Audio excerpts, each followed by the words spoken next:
This is sort of for you also, Conjoy, because you have shared with me what it is that you experience, and so I've been saying this for a number of years, particularly to children, okay, who are in situations, particularly with their parents. Like I think I may have mentioned Misha's young son, Logan. And Logan's like 14 years, well, he'd be 16 now, I guess.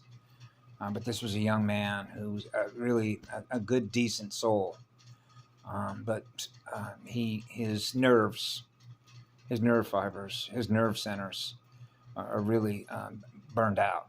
I mean, this gives you sort of an understanding of a living central nervous system, right? And to experience a young boy, a young man at that age, he was 13 when I first met him, in which he has to smoke marijuana. I'm talking all day, all night.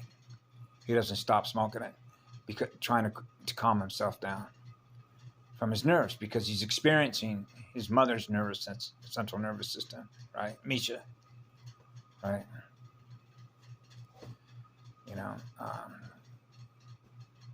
What is it? Oh, negative. And why I spent time with that family. But I was watching a part of that video that was put up by Emerald Covenant with Dion, episode 5/12, and about 15/15:20.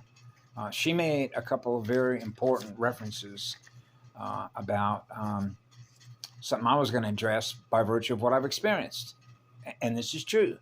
And I know because I've experienced it being true, and how it works the way that it does, to help others who watch these videos, who try and get a fix on what's happening and who we are and why I experience what it is that I experience, and thus share it with all of you as a result of the work that we do.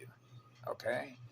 So she made a couple of comments in that particular video that I addressed because I experienced exactly what she was communicating. Right? So it's just like ditto. Right?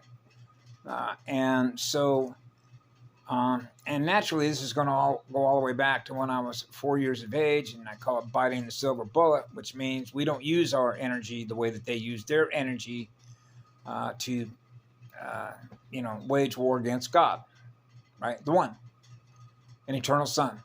And that would seem to be counterintuitive, wouldn't it? Why would a unit of consciousness energy ever want to destroy a God, a real living God that loves them? Doesn't that seem sort of insane to you? So as children, it's like, what is the matter with them? Do they not want to be loved? Don't they know that love is what heals them? Right? Well, not necessarily if you realize and know what a capacitor is on a motherboard, or what the capacitor is in a software engineering circuit system, right? Or if you will, gate system, a circuit board, a motherboard, right? Resistors and capacitors, and the torque speed differential between the two, as it relates to what? No mass. Okay, no mass consciousness, not experiencing any density, right? Not even experiencing geometric dimensions, but experiencing pure fire, spirit fire, purified light, purified love, right? A crystal shield that is experiencing the purest of light, which is the purest of love, which is eternal fire. So that is a firewall. That is a crystal shield firewall running God's eternal spirit of fire. Okay? They'll burn up trying to get through that. Now, she made reference to that and how this sort of plays out when you're in sort of this game, which is like competition, okay, against God. When you think of the perception of electrical power, okay, and the difference between an inverter and a torque speed accelerator, accelerating electrons at the highest speed, right? That's a lot of fire, right? That's a lot of sparks. Sparks communication. So she mentioned at about 15 minutes in, we're doing our jobs. And they don't, referring to us, the ones that are doing our jobs, have to fight anyone. That's right, we don't. We don't have to do anything, remember? And I explained that by the example with Aaron. And I was showing or communicating to all of you on this channel, my channel, about some of the conversations that I've had with Aaron, who is highly intelligent, right? And so he would mention to me the difficulty that he has doing what? The emotional body. He's still trying to figure out and navigate how to work with an emotional body. Okay? That's what Aaron's dealing with right now. Okay? His emotional body. And Aaron is extremely intelligent. And Asha Diane talked about that. Because what ends up happening is called a boomerang effect. When you have a crystal shield, God's crystal shield, fully activated, which is full oversoul flame body activation to experience being a monopole. Okay? As if you're a mated chip, which means negative and positive polarity become one. Now you're one with all creation. You're accelerating the highest rated speed of electrons. I'd burn up in this based on just the energy that I know that I am. I would just... So I have to meter my voltage. Otherwise I burn up. Right? That's God's eternal spirit of fire. That's a shield. That's a crystal shield. That's God's heart and soul. The atom seed. The crystal spiral. So it's as simple as what I've said many, many times, Conjoy, about what you do to me, you do to yourself. Remember how many times I mentioned about what you do, your mirror, you're running a mirror, which is you're running a magnet, right? What I do to you, I do to me. Okay? So they're at war in their own mirror against their own energy. So you know that experiencing God's love is going to be the highest state of awareness. Because how could we protect the all creation if that wasn't true? Right? You just become food. So it is the eternal love of God's crystal spiral, heart and soul arcing spheres of perfect balance in every line of Cosmoloha T. And she mentioned that, and I went, yeah. Kama T. We're on the same page, girl. So she mentioned the truth of love and mercy, quote unquote. And she mentioned how their beast is gonna bite them. And if you go back to some videos that I did a while back of how we're now experiencing that. Where now the experience being their own worst enemy by what they engineered is now going after them. And we are experiencing that being done to them, aren't we? And that's why I used to call a word called expendables. They become expendable. And it's actually portrayed in many of the movies they came out with, one of which I remember from childhood, which was called Frankenstein. I know the book is famous because I read it when I was in a literature class in college, which was called Shelley's Frankenstein. But when I was a little boy watching a black and white TV set, I remember saying, "It's alive! It's alive!" Right? Remember Dr. Frankenstein? And what he generated? And it ended up killing him? The story of Frankenstein. He created a Frankenstein, turned around and killed him. And that would have been similar to a more modern version of when I heard through that lady that was sort of out on the circuit, you know, the magnetic circuits, a circuit with a mouthpiece, right, a microphone that became sort of well known throughout the UFO community, right, with Basis Project, right, Camelot. I can't remember her name, but she was a journalist. She worked with NBC. She has a highly successful career in videography, you know, video media productions.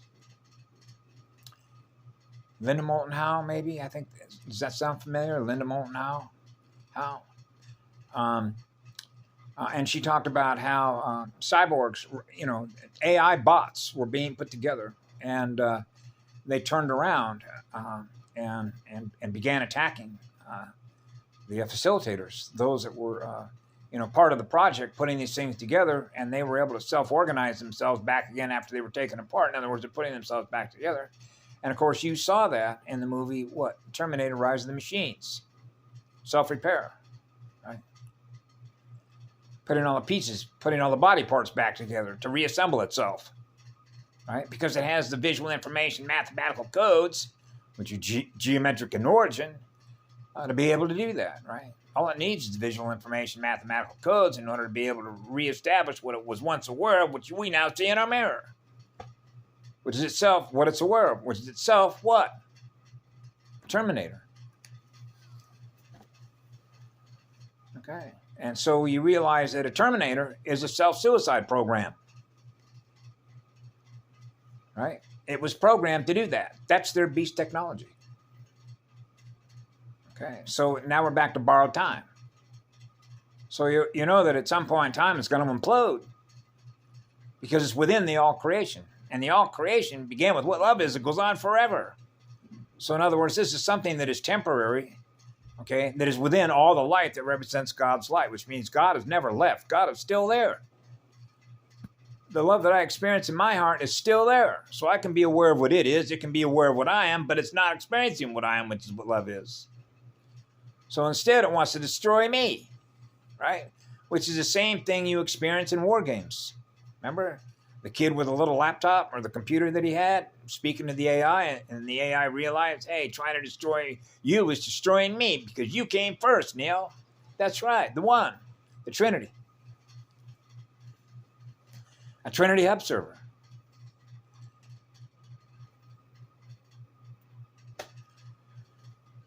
I know, that's why one of the videos that I did earlier came out at 311, like a 311 gates. So anyway, yeah, like when I was sharing with you what happened to that lady who was a very successful in terms of accumulating electrons that she could put into a bank account that would show numbers, big numbers, right? Whose husband, as I remember it, was a successful engineer working for Bill Gates and Microsoft up in Washington. And if you've heard her story through Glenn Beck on Blaze Media, the AI went after them. The beast technology that they were supporting, right? Because they're working within that beast technology system to operate on behalf of how that works.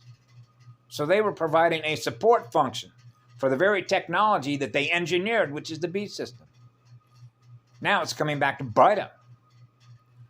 So that's the same thing as the snake head, right? Snake eyes, eating itself alive from the tail until the head is gone, which means it's going to feed on all of its assets, which are all the expendables, all the ones that are integrated with this, that are performing work on behalf of something that's a deadlight magnet. So that if you don't disassociate yourself with that or unattach yourself from that, which is vampiric energy, waging war against what love is, then you know that it's living on borrowed time. There will be at some point when a reset naturally occurs. And when that happens, you see why salvage missions and safe zones become a bridge of safety, right? So I mention that because I've known this about safe zones, rainbow roundtables. And what she mentioned and was really the driving force that touched my heart is when she talked about, quote unquote, without the emotional body to feel.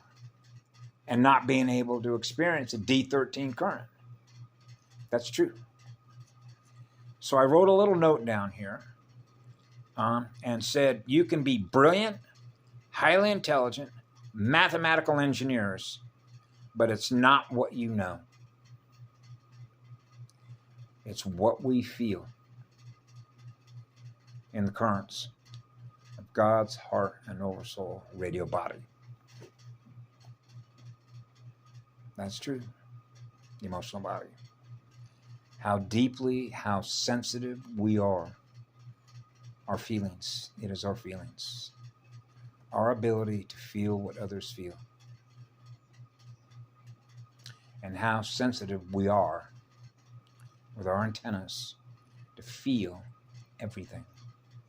Absolutely everything that has an antenna, down to the smallest molecule or unit of consciousness energy that we experience, down to a single electron.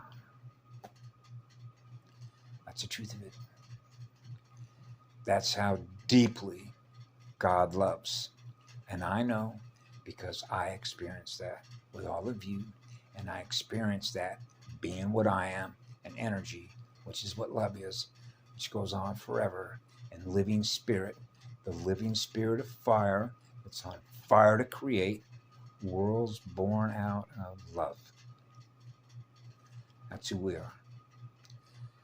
That's why when they are going to war and doing things that they do against us, you see the result, right? Remember, like Patty said one time, they keep doing the same thing over and over again, expecting another result, and they don't get the result they're trying to achieve, because it's just like that war game movie. You're only using your energy to ultimately destroy yourself. But the mercy and gift in all that is that, for as intelligent as they are, you would think that they would know that the worst that's ever going to happen is they're going to return to what we are to begin with, which is what love is. Right? So, and for them, that's like the worst thing that could happen. That's how resistant they are, because of not experiencing an emotional body. Of how deeply they have learned how to feel, what it feels like to experience what others feel. That's what it's like when you become one. Which means there's no separation between what you feel and what I feel. And when I experience what you feel, I experience that in me. And if I'm experiencing a loss of electrons in you, I feel that. And my heart cries. That means in order to restore me, I got to restore you so that you experience the love that I am, that you experience in you. That's who I am. That's my true self. That's my true oversoul self, communicating to all of you what I feel every day. Have a good evening. I love you all. Be good to yourselves.